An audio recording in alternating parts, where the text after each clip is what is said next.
नमस्कार दर्शक बंधु मो चैनल को आपण मानक बहुत बहुत स्वागत।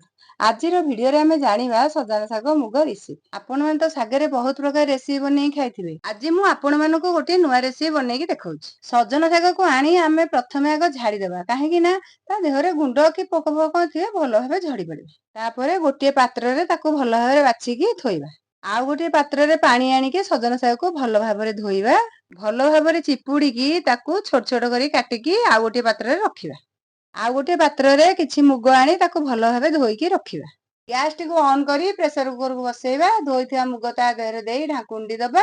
दुईटा सीटी आसिया पर्यंत अपेक्षा करबा। प्रेशर टी को काढी करेई बसेइबा। करेई टी तातेला परे सोरिष तेल मु देइछि। आपण माने चाहिले भी रिफाइन तेल रे करि परिबे। तेल तातेला परे मु गोटे सुखिला लंका आनी पकेइली। तापरे फुटण पकेइली। चारि पांचटी रसुण छेचिकी पकेइली। सागरे रसुण देले तार बास्ना बढ़िया थाए।